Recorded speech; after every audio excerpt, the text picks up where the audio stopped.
प्रिय विद्यार्थियों, जो आपका 10th और 12th का जो रिजल्ट है विद इन 4 से 5 डेज़ के अंतर्गत आने वाला है। आप सभी को मेरी ओर से और मेरे चैनल की ओर से हार्दिक हार्दिक शुभकामना। और मैं आपको यही कहूँगा इस कहावत के माध्यम से कि हाथ कंगन को आरसी क्या, पढ़े लिखे को फारसी क्या। प्रिय विद्यार्थियों, जिस तरह से आपने आपका 100% दिया, जिस तरह से आपने आपका जो पेपर दिए, उन सब पेपर में आपने कहीं ना कहीं आपका 100% दिया। उस पेपर के माध्यम से आपका यही रहेगा कि जो रिजल्ट आएगा या तो पॉजिटिव आएगा या एवरेज आएगा या नेगेटिव आएगा। बट यदि आप में से किसी का यदि रिजल्ट नेगेटिव भी आता है तो उसके लिए फ्री माइंड रहे और आपको आपके धैर्य के अनुसार आपको सोचना होगा कि कहीं ना कहीं आपकी जो प्रयास या जो आपने प्रयास किया या जो भी आपने मेहनत करी वो मेहनत 100% न की होगी, इसलिए उसका रिजल्ट जो नेगेटिव रहता है तो उसके लिए घबराए नहीं, कूल माइंड रहे और आपका एनालिसिस करके ध्यान दें कि कहीं ना कहीं जो आपका रिजल्ट आया, वो आपका जो अवलोकन आया, वो आपका जो साल भर की मेहनत है उसी का नतीजा है।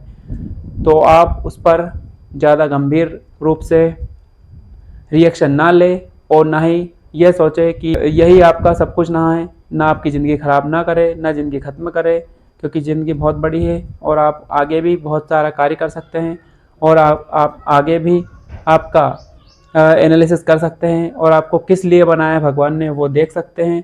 और हर रिज़ल्ट या सफलता का आपने देखा होगा कि हर सफलता एक शब्द है, सफलता और असफलता।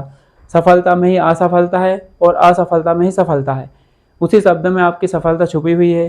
कहीं ना कहीं यदि आप फेल भी हो जाते हैं कुछ कारणवश तो आप उस पर रिएक्ट ना करें और ना ही आपका जो लाइफ का सवाल है उसे एंड ना करें, क्योंकि आपका परिणाम अंतिम नहीं होता है।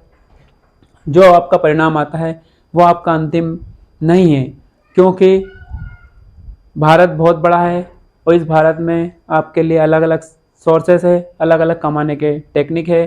क्योंकि भारत अभी वर्तमान में जनसंख्या में पहला स्थान पर है। हम लोग 1 अरब 45 करोड़ पब्लिक है, जहां कहीं ना कहीं आपको किसी न किसी कार्य के लिए भगवान ने आपको बनाया होगा। तो आपके लिए मैं पॉजिटिव रूप से यही कहना चाहूँगा कि कहीं ना कहीं आप कुछ ना कुछ तो कर ही पाएंगे भारत में रहकर। तो आप इसको रिजल्ट को अंतिम ना माने। आप पढ़े लिखे हो, कुछ ना कुछ कर जाओगे। 10th या 12th कम नहीं होता है। आपका जो सफलता का जो सॉल्यूशन है वो मैं कहना चाहूँगा कि आपने कहीं ना कहीं 5th क्लास पास करी, कहीं ना कहीं 8th क्लास पास करी, तो कहीं ना कहीं आपने 2 MP बोर्ड के एग्ज़ाम क्लियर की।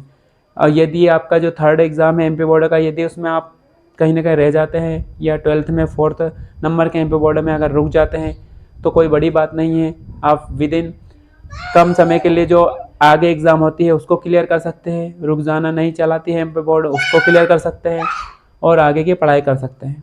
आपके लिए मैं दोबारा यही कहूँगा कि हाथ कंगन को आरसी क्या, पढ़े लिखे को फारसी क्या।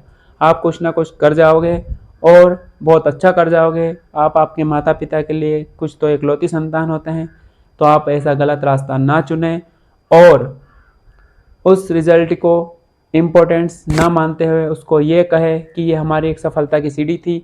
यदि आप उसमें ब्रेक होते हो तो आपको सफलता ऐसा नहीं है कि नहीं मिलेगी, दोबारा भी आप सफल हो सकते हो और कहीं ना कहीं अच्छा मुकाम हासिल कर सकते हो, कुछ बिजनेस खोल सकते हो, कहीं ना कहीं प्री प्लान बनाकर बहुत कुछ अचीव कर सकते हो। इसके लिए आपको गुड लक, मेरे चैनल की ओर से बेस्ट ऑफ लक कि आप आए अचीवर्स एकेडमी और यहाँ पर आप SSC, पुलिस, आर्मी, पटवारी की तैयारी भी कर सकते हो और आपका रिजल्ट अच्छा है। इसके लिए शुभकामना।